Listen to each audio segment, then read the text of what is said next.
Hello! At this time of year, we are right in the middle, in the thick of book prize season, and I've been closely following a number of different awards, including the Booker Prize, the Wilbur Smith Adventure Writing Prize, and the British Academy Book Prize. But there are also many other book awards which are also happening now. So in this video, I want to discuss 6 different book prize shortlists, and I know this seems like an overwhelming amount of books, but I don't intend it that way, because I think the whole pleasure and fun of following book prizes is looking through the lists and picking and choosing books. If you like one particular book award, you might want to read all the books that are nominated for that book prize, or you might just want to pick and choose from different book prize lists. It's all about highlighting the best books of the year, some which are already popular and well known, and some which are more obscure and deserve more attention. So a number of these different prizes sent me their short lists, and some other books I just went out and bought on my own because I'm so keen on reading them. So I'm going to go through and discuss all of these different book prize lists, but I'd love to know, are you following any of these prizes? Have you read any of these books? Or are you interested in reading or following any of these prizes now? Or are there any other book prize lists that are happening now that I should know about? So please let me know about that in the comments below. But first off, I'm going to talk about the Polari Prize, because Polari is it's a LGBT prize, and it grew off from a series of readings that occur all over Britain, and so they have a number of different categories, but I'm just going to talk about 2 of them.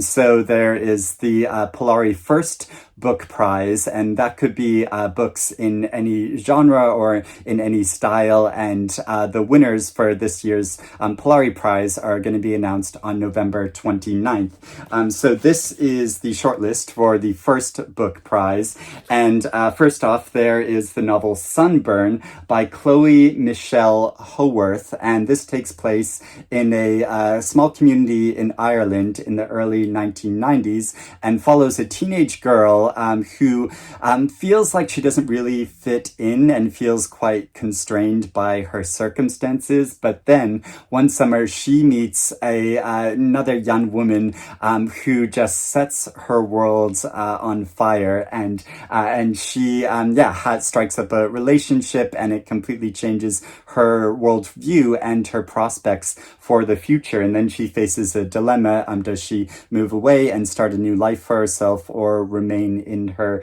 Irish community? Going a bit back further in time to the 1980s, in a community in Wales, there is Neon Roses by Rachel Dawson, and this is the coming-of-age story of a young woman who is engaged to be married to a young man who keeps pressuring her to marry him, but she's not really sure if this is what she wants. But then one day, because this is during the time of the miners' strikes, and the lesbian and gays support the miners group come to Wales in support of this strike, and this was a real historical occurrence of 2 marginalized communities coming together in protest. And if you've seen the wonderful film Pride, you'll know all about this historical occurrence. And so when this group comes to Wales, there is a young woman in a leather jacket who completely sweeps away this Welsh girl and completely changes her worldview. And the author, Sarah Waters, is a fan of this book. She calls it tender, sexy, uplifting, and fun. Staying in Wales, there is a book of interconnected short stories called Local Fires by Joshua Jones, and this follows a number of different characters in a Welsh community, and doesn't just explore homosexuality, but also it explores gender issues and toxic masculinity and neurodivergence. And I love books of interconnected short stories. And this was also listed for the Dylan Thomas Prize this year. Transitional by Munroe Bergdorf, who is an activist and a model and a broadcaster. And this is her memoir and her story, how in her early 20s, she started her process of transitioning. And she tells her story, her very personal story, but also explores how all of us, no matter the bodies we're born into or how we identify our gender, how we are all in a process of transition. And this is a really interesting way of thinking about and expanding upon this issue. Bellies by Nicola Dinan. The beginning of this novel is described as being a typical boy meets boy story at university, but then one of these individuals comes out as a trans woman, and so it follows their story as they negotiate the changes in their relationship and the changes in their individual lives, which sounds so fascinating, and I've heard great things about this book and have been meaning to read it. And finally, on the first book prize shortlist, there is Greekling by Kostya Tsolakis, and this is a poetry collection examining Greek male bodies, both male bodies of flesh and blood and those made of stone, and it's exploring wider Greek culture in general and also changes over the past few decades. And I don't read all that much poetry, but I do enjoy reading, picking and choosing some different poets to read. Like I really enjoy the poetry of Andrew McMillan, so I'd love to dip into some of these poems. Then there are the books listed for the Polari Book Prize, so authors that have published a book before, and again, these could be books in any genre. So first off, there is the new novel from the winner of last year's Polari First Book Prize. This is his second novel called The Gallopers by Jon Ransom. And this follows three different individuals. One is a teenage boy who's trying to figure out his way in the world, and a man that he's connected to, and how a third man comes into their lives and kind of disrupts their point of view and their way of living in the world.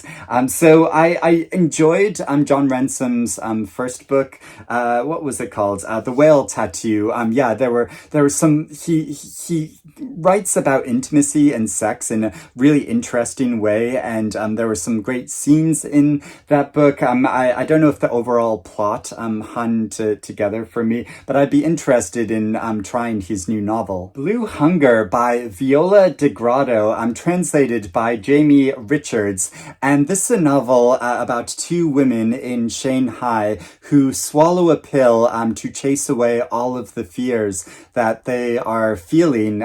So it's about desire and depression and negotiating those things.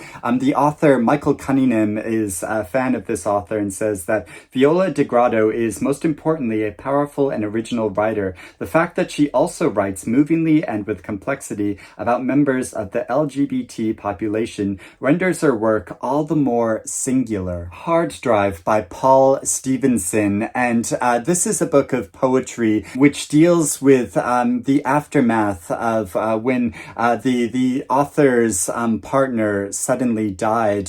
So it's looking at issues to do with bereavement and the memory of love and life after the death of one's partner. But the poems, I believe, are also meant to be lively and humorous in some respects. So it sounds like a collection that balances its representation of all of these different emotions. The Fitful Sleep of Immigrants by Orlando Ortega-Medina, and this is described as a legal thriller, but also a family tale, because it follows a man who faces a big dilemma in his life when his partner is taken to immigration court and threatened with deportation. So it's exploring issues to do with addiction and immigration, and it's based upon the author's own life story and the dilemmas that he faced. Killing Jericho by William Hussey. This novel follows a disgraced former detective who's just been released from prison,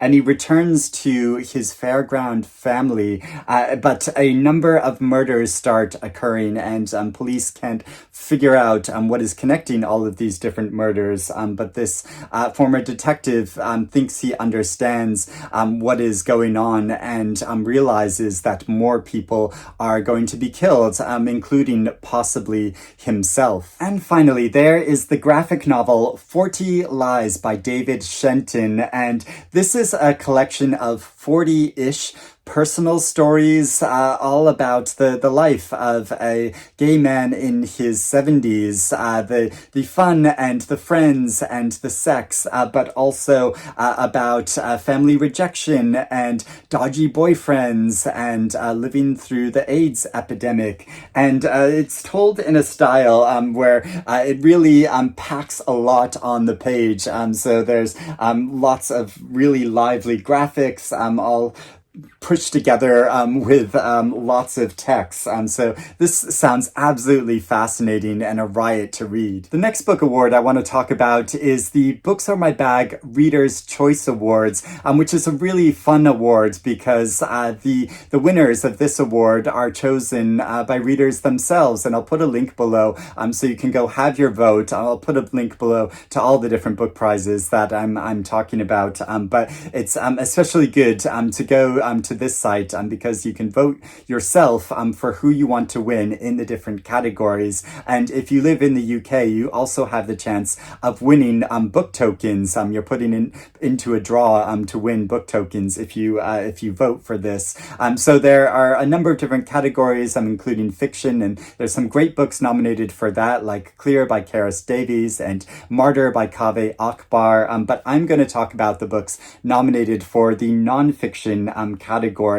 So first off, there is one of my favorite books that I've read this year, which is the memoir A Flat Place by Noreen Masud, which describes her experience so poignantly of growing up in Pakistan in very constrained circumstances, where she didn't often leave her home, and moving to Britain and creating a new life for herself, and her longstanding attraction for flat landscapes, how she finds them so nurturing and empowering, but also how it helps her deal with past trauma and with memories of the past, of not trying to define and solidify these memories, but of letting them go. And I found it an incredible book. Abroad in Japan by Chris Broad, and this describes the author's experiences as an Englishman who moves to Japan for 10 years, even though he doesn't speak the language, and he moves there and starts work as a teacher.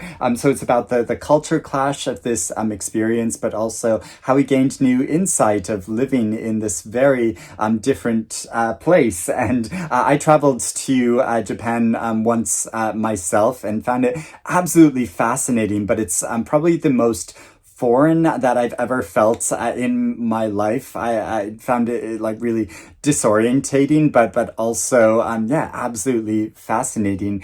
So this is also meant to be like quite a humorous book, so I think it'll be a really fun read. Brother, Do You Love Me by Manni Coe Rueben Coe, and this is a memoir and the story of the connection between two brothers, where one of these brothers, when he was in his late 30s, he was living in a home for adults with learning disabilities, and he was struggling with depression and coming to terms with the fact that he has Down syndrome. And he sends his brother a text which just says this: "Brother, do you love me?" And this sparks off a renewed connection between these two brothers. And and so it's telling that story through text, but also images from one of the brothers. So this sounds like a really unique and poignant story. And finally, there is Politics on the Edge by Rory Stewart, who's a politician. He's a member of the Conservative Party who is standing for Prime Minister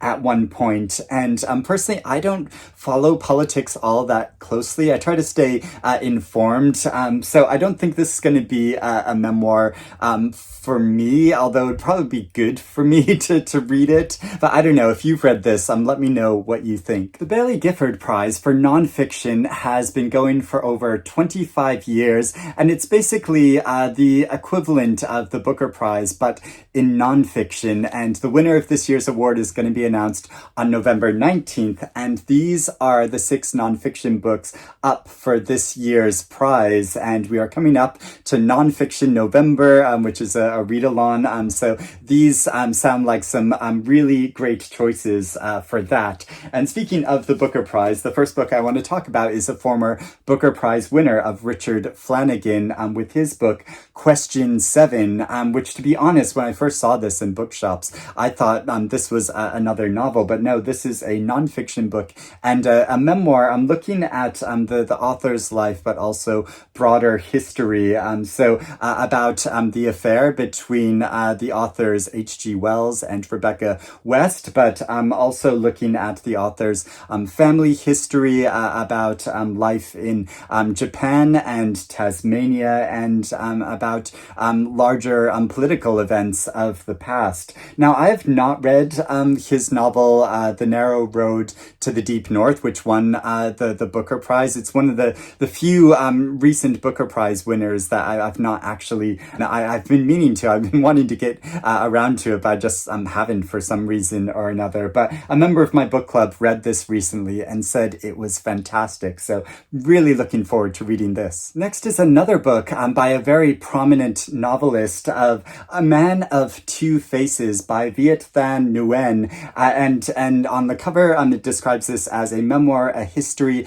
and a memorial. So the author was born in Vietnam, but when he was 4 years old, he and his family were forced to flee to the U.S. as refugees. And at first, he was housed with another family, but eventually he was able to reunite with his family, and it describes his conflicted experience growing up, feeling both American and Vietnamese, and his place between these two different countries and cultures. Nuclear War by Annie Jacobson. This is subtitled A Scenario, and it sounds absolutely terrifying because it describes what might happen if nuclear missiles are launched by one country, because almost inevitably there will be an immediate retaliation and an all-out war. And so many countries, they keep their sort of plans for nuclear war,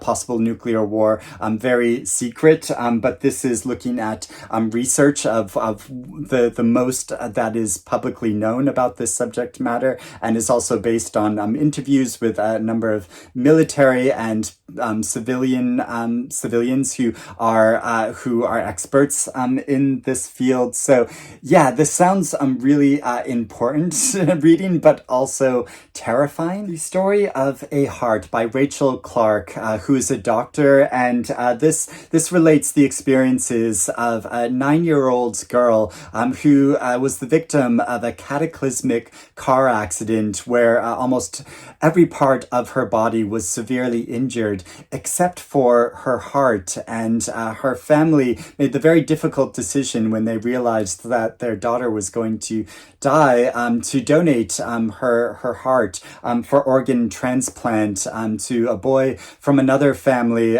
whose heart was failing. And so it follows that incredibly difficult process and this like medical miracle, and all of the moral and the emotional complications that are involved with such a transplant. So this sounds like a really powerful story. story. Wild Thing by Sue Prideaux, and this is about the life of the great Impressionist artist Paul Gauguin, and exploring his family life, his life as a stockbroker until a financial crash when he had to work a number of odd jobs to try to make ends meet, but also how he struggled to support his art, and how he traveled to Tahiti to working as a journalist to expose the injustices of the French colonial rule there, but also about the creation of his art. And I've always been very fascinated by this artist. I've been meaning to read this biography for a while, so I'm glad this prize has encouraged me to finally get to it. And finally, there is quite a big book, but an absolutely fascinating sounding one, of Revolutie by David van Raybroek, and this is about the history of modern Indonesia and how after World War II, Indonesia declared independence after 350 years of colonial rule, and so exploring the many different political conflicts surrounding this, but how this also led to the end of colonial rule in many different nations around the world. The next book award I want to discuss only briefly, which is the Wolfson History Prize, which is another nonfiction prize, which yes is focusing on history books, and the winner of this year's award is going to be announced on December 2nd, and I'm only going to mention one book that's currently nominated for this prize because it is another very long book, and so I don't expect I'll have time to get to any of the other books. It's over 800 pages long, although I think over 100 pages of that are sort of the notes and the index of the book,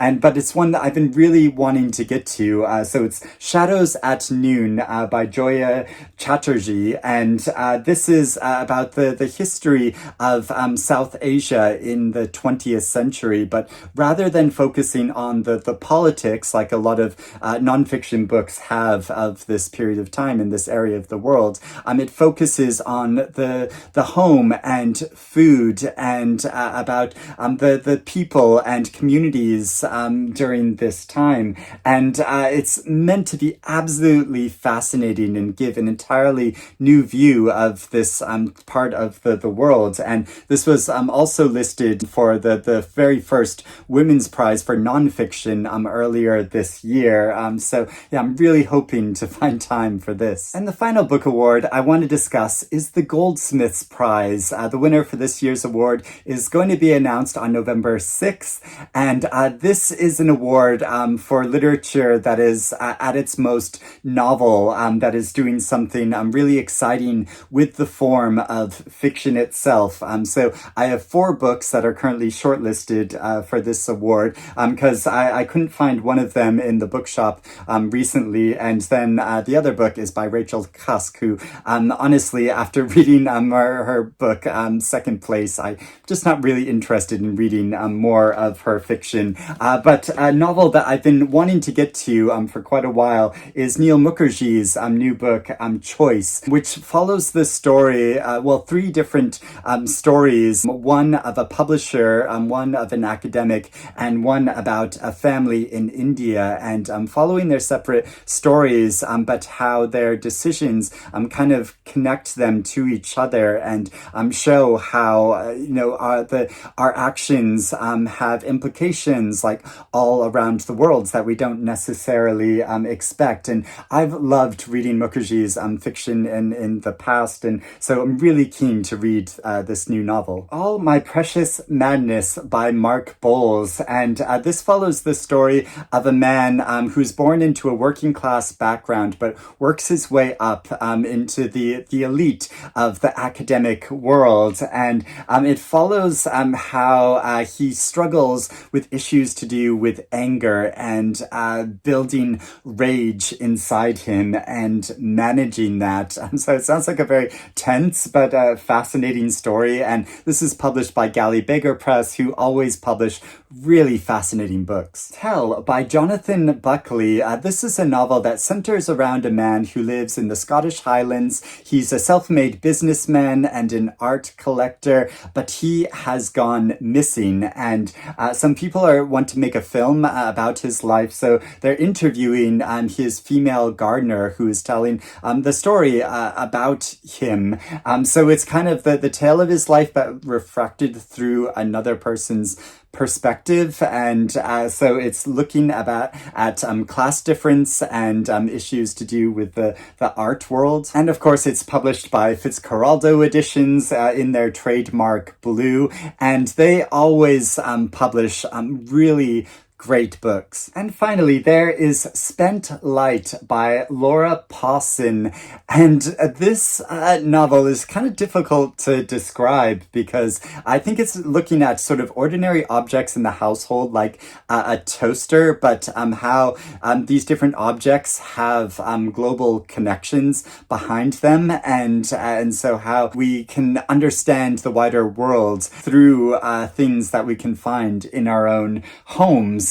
Which sounds really innovative. And the author M. John Harrison says, "I'm flabbergasted by the naked determination on show here, not to say the talent, page by page, image by image, association by association. Laura Pawson develops a picture of the worlds that you won't be offered anywhere else. Stark, unremitting, brilliantly formed, and written." And I was just chatting with Bob the Booker recently, who's read almost the entire shortlist for the Goldsmiths Prize, and he says this is one of his top choices for the award. So yeah, I'm looking forward to getting to this, as well as the other books up for this award, and the many other awards that I have been talking about today.